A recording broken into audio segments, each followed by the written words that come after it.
Sandown 500 and the Back-to-back Pertic Enduro Cups for them. Back-to-back Enduros for them. Here at Sandown. Who treats up the cup, the local games? Tell him, yeah, look, go to the workshop. You'd want a big enough cabinet, wouldn't you? Nah. Do you want me to leave this on? Incredible scenes No, here change at it Sandown over now. Raceway. Jamie Great, Whitcup they'll and interview Craig Nancy Lowndes Knight, that's all. doing it again. You want it on or not? Good.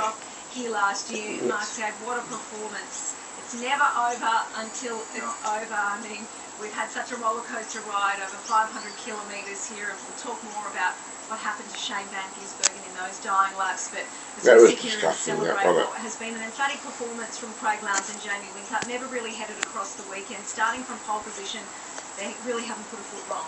No, they've done a beautiful job, Jess, haven't they? And they've driven the car so meticulously the whole time. I'd say the girl that sang the anthem, with the team or the right? drivers.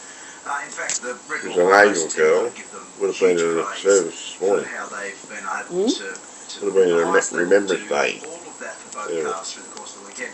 And you have to feel for Van Gisbergen and Tander and the team at Car 97 because it does demonstrate how cruel this game is. And they were Wanna leave this on? win this race by a mile. Huh? Yeah. You want to leave this on? or not? No, you can turn it off now. Next week I was supposed to cut their money to Lowndes. While we wait for our race winners to join us, let's take a look back Yeah, at so the they'll highlights interview of Nancy the Knight. furious Trust me. opening few laps. And can you believe What do you want? 3 The cars remote. seemingly stalled off the start line? A remote from remote.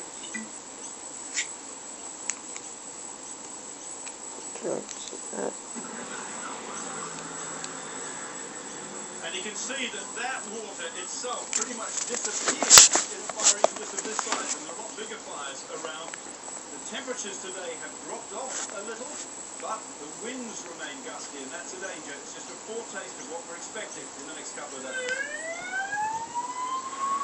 Resources are being ramped up. Fire crews from Victoria will soon join those from South Australia, Tasmania and New Zealand, already in New South Wales, helping their colleagues.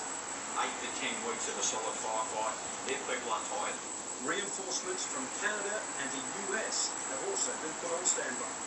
We're flagging the intent that as we get into the worst of the season, as we get into the summer months, there's every likelihood that we can even draw on that sort of capacity. The Australian military is already being used to transport and tech support, but that could also be bolstered. Anything more? I'm sure they would ask. And our support is simply there as a contingency. But not everyone. Well, they've used them, mate. You hear that, Matt?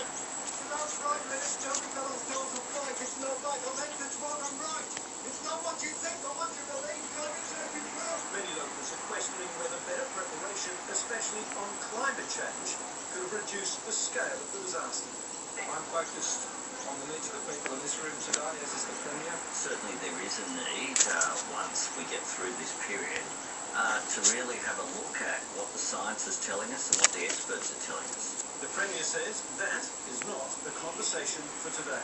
We have time on our hands to talk about those other issues. Why not, you Davy bitch? People are okay. It's not going to sit there back there and wait a week for you to think about it. Yeah. It's still very much to come. Piece of garbage. Rock bitch. When he redone that was a Hey. after the last time. So Commentary. clearly What? that point change in command No, there's position. that bush light. What's this? Come on, let's do this. See the right rear comes down. It's very awkward. Apparently it was disgusting what happened to Gears. Up into the wheel arch. Look at the reaction. Lowndes picks it. Garth Tander covers his eyes. Graham McPherson covers his head. They're all shaking their heads. They couldn't believe what had gone on. And as I said before, Jess, this is a cruel game sometimes. But for Jamie Whitcup and Craig Lowndes, utter and total elation. You can see a bit of emotion there on Craig's face. It's their 5th Pertec Cup win. It's actually the 5th straight race win for the Red Bull Holden Racing team. So you can see their dominance in the way they've just built into this endurance season. It is their forte, isn't it? They are so good through this time of year. And they now equal the Holden dealer team's all-time Sandown Enduro record, which is pretty cool. That's a pretty cool stat. So congratulations to that team. On one side of the garage, it went perfectly for Shane. I can imagine he is absolutely distraught and devastated. It's cost them winning the Pertec Enduro Cup. They were red hot. And to go from last and be there in contention to win is incredible. Garth Tander doing a beautiful job in the opening stanza through the race today. Yeah, and the other big story, Jess, is that when they were first and second, they were leading the team's championship by 49 points.